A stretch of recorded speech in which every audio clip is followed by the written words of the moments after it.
കൊട്ടാരക്കരയിൽ പെൺപോര്. കൊട്ടാരക്കര നല്ല രസകരമായൊരു മണ്ഡലമായിട്ടാണ് ഇപ്പോൾ വന്നുകൊണ്ടിരിക്കുന്നത്. ഒരു കാലഘട്ടം മുഴുവൻ കീഴൂട്ട് രാമൻപിള്ള മോൻ ആർ ബാലകൃഷ്ണപിള്ളയുടെ കുത്തക. കെ എം മാണി പാലായുണ്ടോ? മാണിയുണ്ട്. പാലായുടെ മാണിക്യം. മാളയുടെ മാണിക്യം ആരാണ്? K Karunakaran leader. അങ്ങോട്ട് പോകുക പോലും വേണ്ട, സ്ഥാനാർത്ഥിത്വം കൊടുത്താൽ മതി. സ്ഥാനാർത്ഥിത്വം കൊടുക്കുന്ന ദിവസം തൃശ്ശൂർ കളക്ടറേറ്റിൽ ചെന്ന് കളക്ടർക്ക് നോമിനേഷൻ കൊടുക്കുക. പിന്നെ മാളയിലോട്ട് പോകണ്ട. കരുണാകരൻ എല്ലാ മറ്റ് ജില്ലകളിലുമൊക്കെ പോയി പ്രസംഗിച്ച് എല്ലാവരും റെഡിയാക്കിയിട്ട് ലാസ്റ്റ് ഒരു ദിവസം അവിടെ ചെന്നാലും മാളയിൽ ഇലക്ഷൻ റിസൾട്ട് വരുമ്പോൾ ആര് ജയിച്ചിരിക്കും? കരുണാകരൻ ജയിച്ചിരിക്കും. അതാണ് മാളയുടെ മാണിക്യം. അങ്ങനെ തന്നെയാണ് അദ്ദേഹത്തെ അറിയപ്പെട്ടത്. വി എസ് അച്യുതാനന്ദൻ ആലപ്പുഴ ഒരു കാലഘട്ടം അങ്ങനെയായിരുന്നു. പക്ഷേ പിന്നെ അത് മാറി. ടി എൻ ജേക്കബ് പിറവമുണ്ടോ? ടി എൻ ജേക്കബ് ഉണ്ട്. പി ജെ ജോസഫ് ഒരു പ്രാവശ്യം ഒഴിച്ചാൽ, പി ടി തോമസിൻ്റെ കൂടെ ഒരു പ്രാവശ്യം തോറ്റത് ഒഴിച്ചാൽ Thodupuzha is equal to P J Joseph. 50 വർഷമായി. 50-ാം വർഷത്തിലേക്ക് കയറുന്നു. ഇങ്ങനെ ചില കുത്തക മണ്ഡലങ്ങളുണ്ട്. വാമനപുരത്തെ സംബന്ധിച്ചിടത്തോളം പാർട്ടിക്ക് കുത്തകയുണ്ട്, അല്ലാതെ വ്യക്തിക്കില്ല. മറ്റൊരു മണ്ഡലം ഞാൻ ഗൗരിയമ്മ കുത്തക മണ്ഡലമാണ്.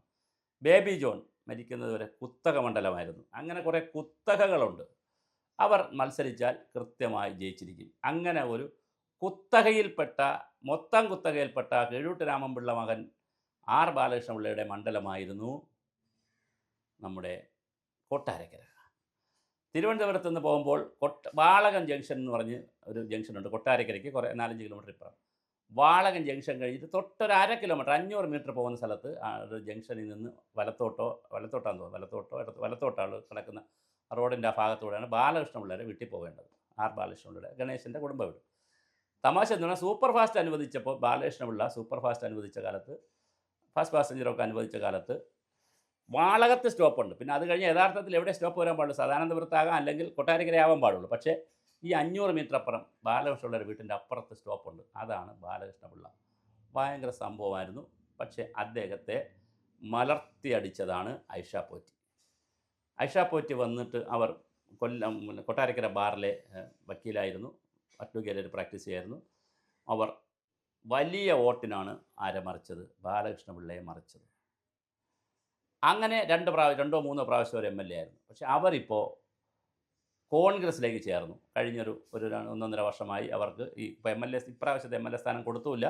അവരെ പാർട്ടിയിൽ നിന്ന് ഒതുക്കി വച്ചിരിക്കുന്നു എന്നുള്ള പരാതിയിൽ ഒരു സ്ഥലത്ത് പോകാൻ അത്യാവശ്യം വെഹിക്കിൾ പോലും കിട്ടാത്ത രീതിയിൽ സ്വന്തം കാശ് കൊടുത്ത് ആട്ടോ പിടിച്ചൊക്കെ പോയി ഒരു പരിപാടിക്ക് പോലും പോകാൻ പറ്റാത്ത രീതിയിൽ, വിളിക്കാൻ പറ്റാത്ത രീതിയിൽ അവർ കൊണ്ടുവന്ന പദ്ധതി ബാലഗോപാൽ ഉദ്ഘാടനം ചെയ്തപ്പോൾ അവർ മുൻ MLA എന്നുള്ളതിൽ അവരെ വിളിക്കുക പോലും ചെയ്തില്ല. പേര് വയ്ക്കുന്ന കോട്ടയം ഫലകത്തിൽ അവരെ വിളിക്കുക പോലും ചെയ്തില്ല എന്ന് പറഞ്ഞ് വളരെ പ്രതിസന്ധിയിലും ഐഷ പോറ്റി കോൺഗ്രസ്സിലേക്ക് പോയി. അപ്പോൾ അവിടെ കോൺഗ്രസ്സിൽ മത്സരിച്ചിരുന്ന രശ്മി എന്ന് പറഞ്ഞ കഴിഞ്ഞ പ്രാവശ്യം മത്സരിക്കുകയും 40,000 വോട്ട് ഐഷ പോറ്റി പിടിച്ച സ്ഥലത്ത് 30,000 കൂടെ കവർ ചെയ്ത് പിടിച്ച് 10,000 വോട്ടിലേക്ക് ബാലഗോപാലിനെ കൊണ്ട് താഴോട്ട് വരാൻ പറ്റിയ, ബാലഗോപാലിന് 10,000 വോട്ടിൻ്റെ ലീഡേ ഉണ്ടായിരുന്നു, കൊണ്ടുവരാൻ പറ്റിയ രശ്മി എന്ന് പറയുന്ന വനിത ഇപ്രാവശ്യം NDA അവരെ റാഞ്ചിയിട്ടുണ്ട്. അങ്ങനെയാണെങ്കിൽ രസകരമാണ് അവിടെ നടക്കുന്നത്. ഐഷ പോറ്റി വേഴ്സസ് രശ്മി വേഴ്സസ് ബാലഗോപാൽ എന്തായാലും അടുത്ത പ്രാവശ്യത്തെ വീണ്ടും LDF വരികയാണെങ്കിൽ ധനമന്ത്രി അതന്നാകാൻ വേണ്ടി കച്ചകെട്ടിയിരിക്കുകയാണല്ലോ. എന്തായാലും 3 പേരും വരാൻ സാധ്യതയുണ്ട്. അങ്ങനെ രശ്മി വരികയാണെങ്കിൽ അവിടുത്തെ മത്സരം കടുക്കും. പഴയതുപോലെയല്ല. ഇപ്പോൾ കോൺഗ്രസ്സിനകത്ത് പ്രേംകുമാർ പോയി, ജയൻ ചേർത്തല ഇന്നലെ പോയില്ല മീറ്റിങ്ങിന്.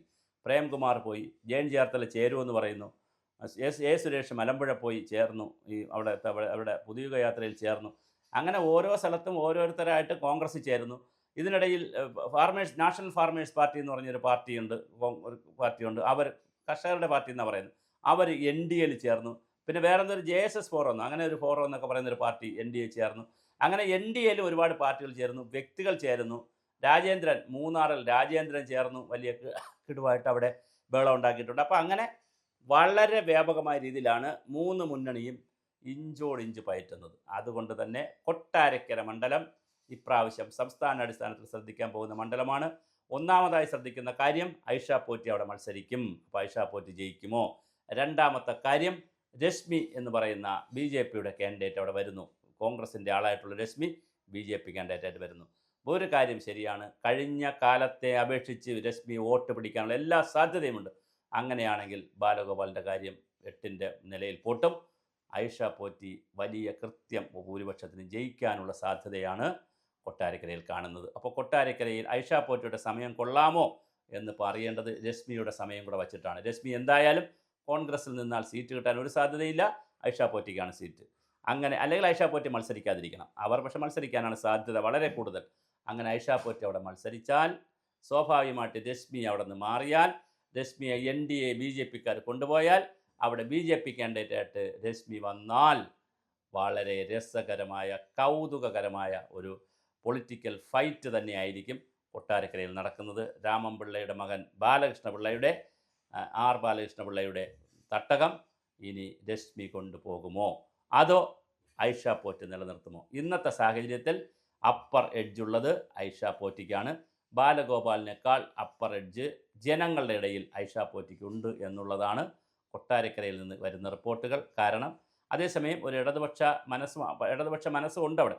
എന്നാൽ ഇടതുപക്ഷത്തിൻ്റെ മണ്ഡലം എന്ന് പറയാൻ പറ്റത്തില്ല. അതാണ് തമാശ. ഇടതുപക്ഷത്തിൻ്റെ മണ്ഡലം എന്ന് അവിടെ പറയാൻ പറ്റത്തില്ല. കാരണം ബാലകൃഷ്ണപിള്ള UDFിൽ നിന്നപ്പോഴും LDFിൽ നിന്നപ്പോഴും ഒക്കെ അവിടെ ജയിച്ചിട്ടുണ്ട്. അതുകൊണ്ട് അത് ബാലകൃഷ്ണപിള്ളയുടെ മണ്ഡലമാണ്, അല്ലാതെ LDFിൻ്റെ മണ്ഡലമല്ല. അതുകൊണ്ട് തന്നെ LDF പിടിച്ചു. കഴിഞ്ഞ 2-3 പ്രാവശ്യമായിട്ട് LDF പിടിക്കുന്നു എന്നുള്ളത് വേറൊരു പ്രധാനപ്പെട്ട കാര്യം. എന്തായാലും ഐഷ പോറ്റി മത്സരിക്കുകയാണെങ്കിൽ ചിത്രം മാറും.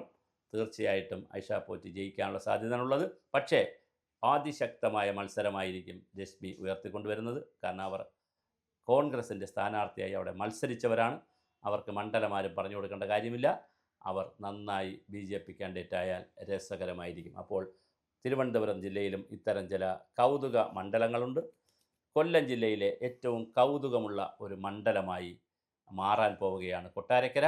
നമുക്ക് കാത്തിരുന്ന് കാണാം എന്താണ് സംഭവിക്കുക നമുക്കറിയില്ല. രശ്മി ഇതുവരെ മനസ്സ് തുറന്നിട്ടില്ല. പക്ഷേ ഇന്നലെ എല്ലാ ചാനലുകളും പത്രങ്ങളും മാധ്യമങ്ങളും സോഷ്യൽ മീഡിയയും എല്ലാം രശ്മിയുടെ പിന്നാലെയാണ്. രാജീവ് ചന്ദ്രശേഖർ റഡാർ വിരിച്ചിട്ടുണ്ട്. അദ്ദേഹം ഒരു 1.5 റഡാറുമായിട്ടാണ് നടക്കുന്നത്. അദ്ദേഹം പലരെയും റാഞ്ചുന്നുണ്ട്, പലയിടത്തും പോയി റാഞ്ചുന്നുണ്ട്. അക്കൂട്ടത്തിൽ രശ്മിയെ റാഞ്ചിയോ? അങ്ങനെയാണെങ്കിൽ കൊട്ടാരക്കരയിൽ രശ്മി കോൺഗ്രസ്സിന് വേണ്ടി കഴിഞ്ഞ പ്രാവശ്യം മത്സരിച്ച് ബാലഗോപാലിന് വലിയ ഭീഷണി ഉയർത്തിയ രശ്മി എന്ന് പറയുന്ന വനിത വളരെ പ്രധാനപ്പെട്ടൊരു ലീഡറാണ് കോൺഗ്രസിൻ്റെ. അവർ BJPയിലേക്ക് പോയി അവിടെ കലാപക്കൊടി ഉയർത്തുമോ?